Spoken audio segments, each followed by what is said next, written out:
Hi everyone, my name is Matt, and this is a brief video about motor troubleshooting. So disclaimer, my background is chemical engineering. I'm not an electrical engineer, but I'm going to share some information I think is helpful if you are a chemical engineer or operations personnel working in a refinery about troubleshooting motor issues. So first question, why isn't the pump working? The second question is usually, is it the pump or the motor? So my question for you is then, what would you do? And the purpose of this video is to look at, well, if it's the motor and you want to do a little more troubleshooting to figure out if it's operating or not, some steps that we can take. So step one would be open this up, and what this is the motor termination box. It's also called a peckerhead. You might hear junction box as well.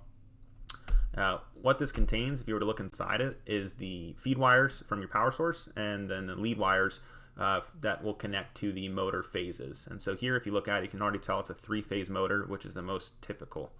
So with the junction box open, you can complete what's called a Megger test.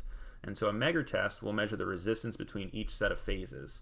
If the resistance is low between two sets of phases, that means that you have an overcurrent fault, and that's typically because your insulation is damaged. And when you hear insulation for a motor, you're talking about the insulation on the motor windings.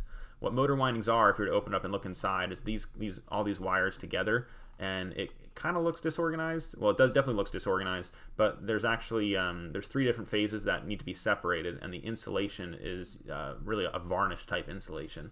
And so how you would do that, you may have heard the phrase dip and bake, which is where you take the motor windings and you submerge them into varnish, and then you heat the varnish up, typically some type of oven or heating connection, and you're able to then add that insulation to the motor windings.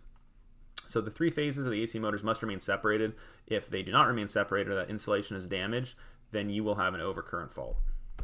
So once again, it looks disorganized, but it's not. And I highly recommend looking more into motor windings. It's beyond the scope of this video, and there's a lot more qualified people to teach about it, and so I'm going to link to some videos.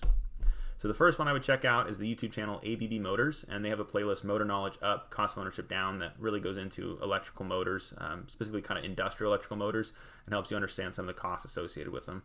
Then how to test three-phase motor using Megger meter from Easy PLC training is really good for understanding that part of the troubleshooting step. And then understanding electrical motor windings by LESICS. That's good if you're just looking for a single video about motor windings. And after you've done that, there's an article, 5 Causes of Motor Failure and How to Prevent Them, that I found very helpful to understanding for industrial motors, what can cause them to fail. That's it. Thank you very much.